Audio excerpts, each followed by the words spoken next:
sem muito planejamento, sem muita ordem.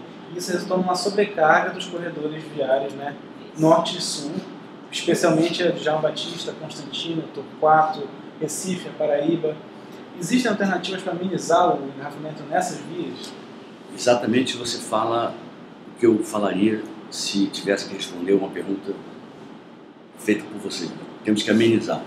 A solução só virá com uma revolução no sistema de transportes e com uma revolução de intervenções no sistema viário.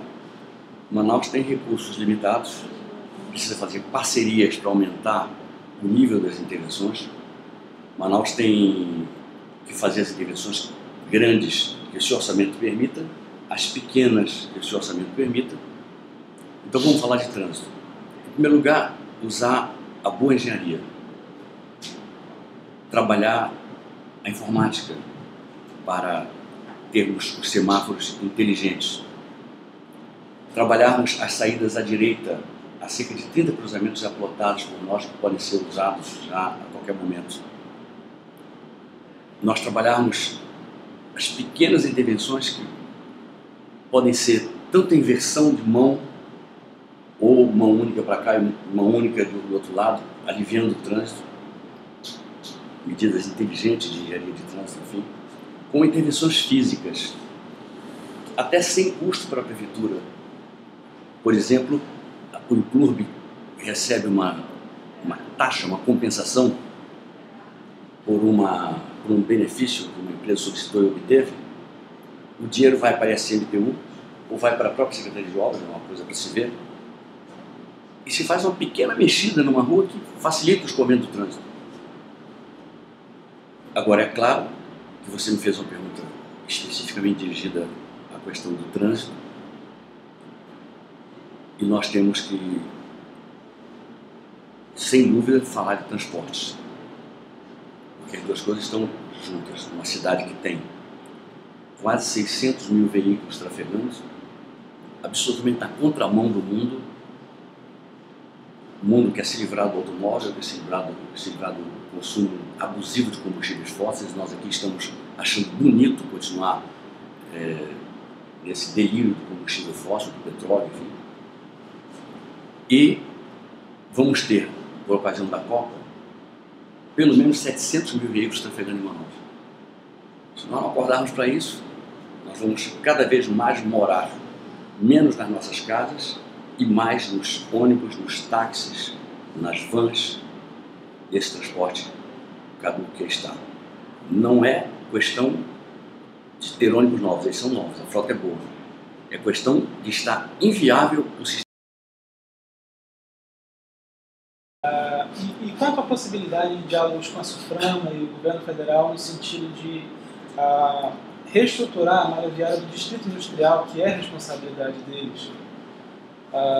Existem planos nesse sentido? Sem dúvida. Como está, não pode ficar. Eu cheguei a dizer isso na Federação das Indústrias, que fizeram uma barbaridade na gestão do prefeito Serafim Guerreiro, que foi repassar dinheiro da SUFRAMA para o CIAN, que não é especializado em tapar buraco, em fazer pavimentação, nem repavimentação, para o CIAN fazer aquilo. Acabou dando em processo para tanta gente, em confusão, algumas biografias ficaram meio manchadas com o que houve. Então aí, é claro que eu me solidarizo com o prefeito Serafim, porque eu vi uma clara invasão da autonomia municipal. Fica essa discussão se é federal, se não é federal, mas o fato é que está na cidade governada por ele, ele tinha sido eleito para governar a cidade. E é claro que ele tem o estilo dele de governar e eu tenho o meu. Eu fui muito claro. Uma pessoa da CIAN perguntou sobre isso, sobre por que estava assim nessa calamidade, e eu acabei me referindo no seguinte tempo que eu vou repetir aqui. Num governo meu, um governo de autoridade vai ser democrática, muito democrática, onde eu faço questão de oposição funcionando para valer, onde eu jamais seria capaz de silenciar a imprensa, nada parecido com isso, mas onde vai ter autoridade, pulso firme. Não passaria pela cabeça da SUFRAMA ter a ousadia no governo meu de passar dinheiro para alguém fazer uma coisa que deveria ser feita por mim. Não passaria pelo CIAN a ousadia de aceitar, e eu jamais toleraria, sem armar uma enorme confusão. Jamais eu toleraria que essa autoridade fosse arranhada, até porque está em jogo não só, não é nada pessoal não, é a autonomia municipal consagrada na Constituição. Então nós sabemos quem é que é competente para fazer a obra. A prefeitura. Quem é que decidiu que o prefeito faz a obra? O povo. Quando? Numa eleição. Vamos ter daqui a pouco a eleição para decidir quem é que vai fazer obras de âmbito municipal aqui. Muito bem. O Estado quer fazer? Ótimo, vamos fazer juntos, faça. Dividimos aí as tarefas. Mas o CEAN não. Aquilo não tem cabimento. Então eu achei que aquilo foi um equívoco brutal, que terminou dando uma dor de cabeça enorme para os que erraram. É erro para não cometerem de novo, e muito menos, já fica o aviso, para não tentarem cometer no meu governo, e não terão força moral para fazer no meu governo, que eu vou saber resguardar a autoridade da prefeitura, do mesmo jeito que eu soube resguardar a minha biografia e a minha autoridade moral ao longo de toda uma trajetória que já dura 34 anos, que não vai cair por terra diante de ninguém, que não caiu por terra nem nos momentos em que não havia liberdade no Brasil. Agora, com democracia, é que não vai. Algo que aflige os motoristas da cidade é a qualidade do asfalto. Quais medidas serão tomadas no sentido de manter a trafegabilidade das vias? Se existe a intenção de implantar a integração temporal entre os semáforos, que foi algo que o senhor já comentou? Então, eu começo pela integração temporal. Nós temos um problema, porque nem toda a distância de uma esquina para outra é igual. Então, não é uma coisa tão fácil você fazer essa... Você tem que ter um certo trabalhinho para você fazer uma integração perfeita, que dê certo. E nós temos que pensar no BRT, vamos discutir com certeza mais tarde, para mim é a grande solução. O BRT vai ter que ser o comandante da semaforização. Ele é que vai ditar o que é luz vermelha, o que é luz verde, o que é luz amarela em Manaus no momento que ele estiver plenamente implantado. Então, esse é um trabalho para nós entregarmos a quem for cuidar de trânsito na nossa cidade. Agora, vias asfaltadas. Tenho orgulho de dizer que implantei aqui a cultura do asfalto correto, com meio fio, com calçada, com drenagem profunda quando era necessário fazer drenagem profunda. Não entreguei nenhuma obra que fosse para no ano que vem a empreiteira ganhar dinheiro de novo. Me elegi para servir o povo de Manaus e não para servir quem quer que fosse, além do povo de Manaus. E depois ficou difícil, porque o próprio povo dizia, o povo não chamava de drenagem, chamava de tubulação.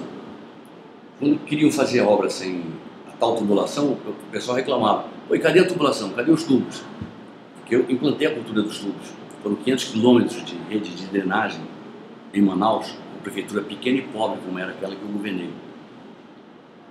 Hoje os números são os seguintes, temos um pouco mais de 3.800 quilômetros de vias asfaltadas. Se você pega o número frio, você diz, faltam 100 e poucos, menos de 200 para asfaltar. Aí você diz, poxa, que cidade bacana, está tudo asfaltado. No entanto, a qualidade não é boa, porque a estatística é como o biquíni, mostra tudo menos o essencial. Então dá para ser manipulada, ao bel prazer das pessoas que estão querendo que o resultado seja avaliado assim ou assado. Desses 3.800 quilômetros, nós temos 1.600 quilômetros, mais ou menos, em petição de miséria. Que são as ruas do treme-treme, as ruas da buraqueira. O cálculo que a minha equipe fez é de que nós precisaríamos de 4 governos de 4 anos cada um, para cada um asfaltando um pouquinho mais do que 100 quilômetros por ano, repavimentando. Aí nós zerarmos esses 16 e prevenirmos o desgaste que possa acontecer em algo dos 2.000 e poucos restantes. Ficou claro o cálculo? Muito bem. Fora o trabalho de tapa-buraco, que tem que ser permanente, num lugar onde chove muito, a manutenção. Fora a abertura de novas vias, que tem que existir, sem o que a gente também não vai poder discutir melhorias no tráfego de veículos. Então é um quadro bastante drástico, bastante crítico, porque se você me pergunta hoje, dá para fazer tudo que você precisa em saúde, educação, dá para você fazer tudo que você precisa em preparação da cidade para se tornar uma cidade verde, uma cidade turística, capaz de atrair o turista e fazê-lo ficar feliz em Manaus, e com isso Manaus oferir dinheiro, oferir recursos. A partir daí, e ainda por cima, repavimentar todo ano, fora a manutenção, 100 e tantos quilômetros de vias, eu sinceramente acho muito difícil fazer só com o dinheiro da prefeitura. Acho muito difícil. Manaus está precisando de que a gente fale a verdade. Eu tenho horror de entrar nessa competição em que um vai construir 300 creches e o outro aumenta para 350. Eu acho até que o pessoal, se não é para falar a verdade, não fala em 300, fala em 3 mil. Se não está falando a verdade, exagera logo, bota logo para 500 mil, enfim. E pronto. A verdade é que você teria que ter, para cumprir esse projeto, 4 anos, mais 4, mais 4, mais 4, teria que ter ajuda federal e ajuda estadual. Teria que ter. E ter isso como meta. Vamos atingir. A prefeitura vai ter isso sozinha, vai ter ajuda aqui e lá para pavimentar, repavimentar 100 e tantos quilômetros, 100 e pouquinhos, para chegar a esse cálculo que nós fizemos aqui. Não é brincadeira, é um trabalho hercúleo, é um trabalho difícil, é um trabalho muito exigente. Tem ruas que estão intrafegáveis e nós temos que pô-las em funcionamento. Faz parte do meu projeto de melhorar o trânsito, por exemplo, restabelecer certas vias que hoje estão perdidas, que têm que ser reencontradas, e que com um pouquinho de dinheiro você as coloca novamente à disposição do trânsito. Essas vias têm que ser muito bem cadastradas, jogadas no computador, têm que ser trabalhadas de uma a uma.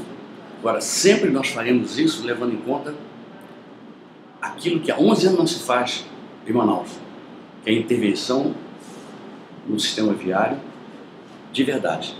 A intervenção visando ao escoamento de veículos.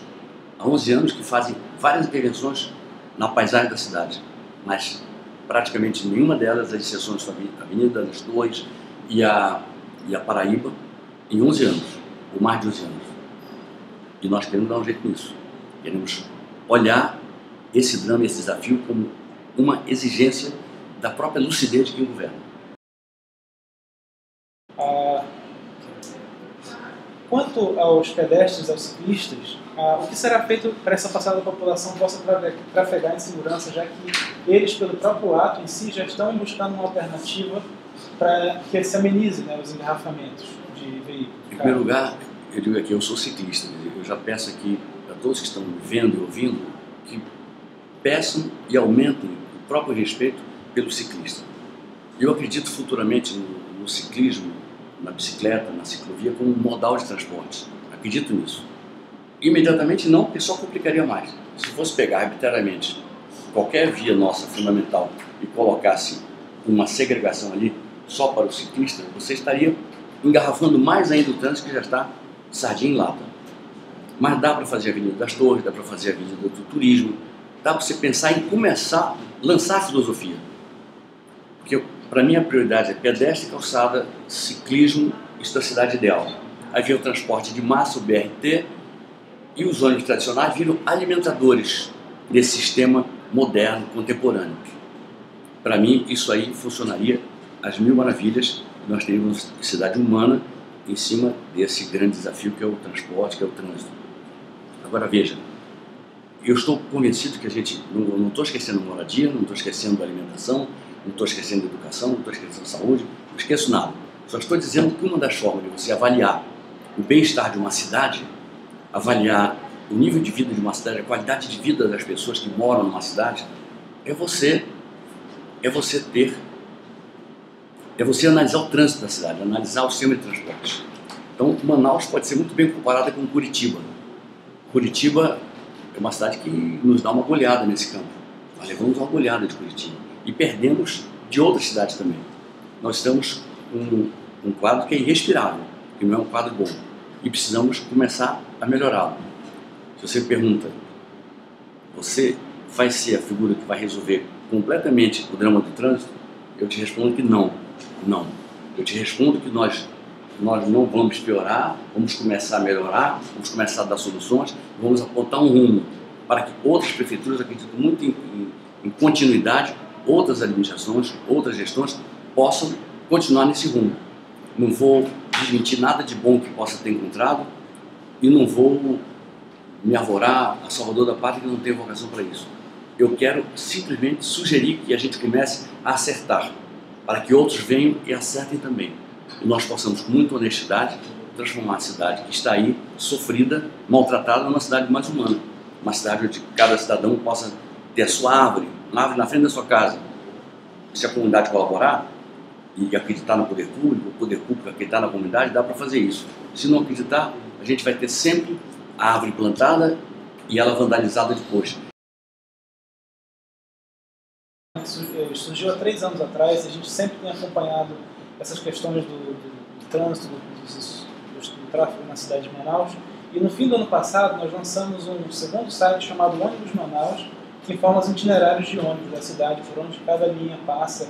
Você pode inclusive definir um bairro e outro, e ele mostra as alternativas de linha entre esses dois pontos. O que o senhor pretende fazer no sentido de melhorar a qualidade das paradas de ônibus, dos veículos? O senhor pretende estabelecer e cobrar exigências mínimas de qualidade, manutenção desses veículos, alterar talvez terminais de integração, enfim, a sua proposta nesse sentido? Os terminais são um gargalo, né? Nós estão obsoletos, eles têm que ser refeitos praticamente. O da Manicoré simplesmente está exaurido, não existe aquilo, não existe aquilo. Os do Expresso, eles têm que ser ou refeitos ou têm que ser subtraídos da vida dos manauaras, porque eles estão ameaçando a saúde das pessoas. Eu diria que nós temos que fazer abrigos onde hoje nós temos simulacros de paradas de ônibus. São 2.700 escuras, desaparelhadas, que servem mais para o assalto, para o estupro, para a violência, propriamente para o conforto daquele que não quer pegar sol, não quer pegar chuva, daquele que precisa do local. Ou seja, o ideal para mim seria a parada inteligente, que é muito fácil o candidato dizer. Eu não darei para que a gente tenha a tal parada inteligente, mas de início, com muita modéstia, eu pretendo dar parada decente para as pessoas. Parada decente, parada que garanta segurança, tem que ter recuo delas, inclusive. Esse é outro trabalho que nós teremos que executar. E, francamente, os terminais estão muito defasados. Nós temos que repensá-los. Nós temos que olhar com o da Matriz. Eu entendi que foi um erro técnico se tirar o terminal da Matriz, porque 200 ônibus circulam por ali. Então, tirar pura e simplesmente, sem colocar nada no lugar, para mim, significa um erro técnico, um equívoco técnico. Mas precisa sair dali. E eu penso muito na Praça General Osório, a partir de uma negociação que eu espero exitosa com o Exército Brasileiro, convencendo o Exército que é muito mais importante do que uma praça de esporte. Nós temos a solução para o problema dos camelôs, para ter um camelódromo ali, numa estação que futuramente seja do BRT e que coincida com a alimentação dos ônibus, enfim, numa situação completamente nova.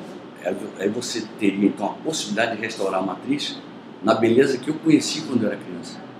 Quando tinha um aviatório ali, quando tinha uma coisa... Era um prazer para mim, para meus irmãos, quando minha mãe nos levava para o centro da cidade para ver vitrines. Hoje não dá para ver o aviatório, para participar de uma cidade que não tem no seu centro histórico o seu cartão postal. Essa cidade perdeu a sua alma. Essa cidade está precisando recuperar a sua alma, reencontrar sua identidade. E a nossa ideia é recuperar o centro, inclusive pintando as fachadas com grafismos indígenas, resgatando a nossa história. E, sem dúvida alguma, dando passos.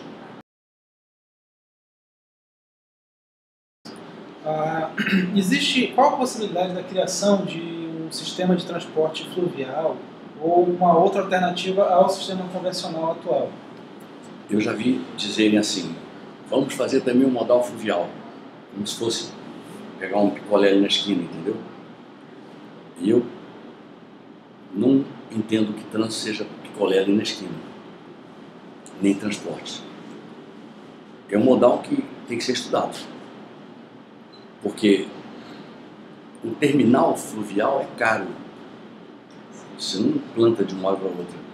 Tem que haver um estudo para você avaliar, ou seja, não é dizer, está aqui o barco, enche passageiros e leva para ali. Não é isso. Não é isso, realmente não é isso. Então, eu não me furto a estudar. O que eu tenho de ideia preliminar é que tem dinheiro a ser investido, tem que fazer um estudo da relação custo-benefício para se chegar à decisão sobre se é para investir nesse terminal ou não. Acredito que se possa fazer. Agora, não é algo para se dizer, entre 1º de janeiro, dia 10 de janeiro, tem 20 barcos transportando pessoas, senão seria nós estarmos colaborando com o caos, como se não estivéssemos satisfeitos com o caos aqui em terra, nós quiséssemos transferir o caos para o meio do rio. Pelo menos lá não tem, tirando alguns irresponsáveis que brincam de jet ski de um jeito que nós não permitiremos que brinquem perto dos banhistas, nós não permitiremos de jeito algum. É o princípio da autoridade que vai vigorar em Manaus, e para mim o direito de cada um termina onde começa o direito do outro. Isso para mim é fundamental, a gente tem que ter isso muito claro na cabeça. Nós não vamos permitir uma cidade onde não exista lei, não exista ordem, de jeito algum. Vai haver respeito à autoridade, e a autoridade vai respeitar o direito de cada cidadão. Esse é o contrato que nós faremos na eleição que vigorará por 4 anos. Então nós, tirando um irresponsável que fica arriscando a vida dos outros com jet ski aqui na Ponta Negra, nós não vamos permitir que se instaure um outro caos.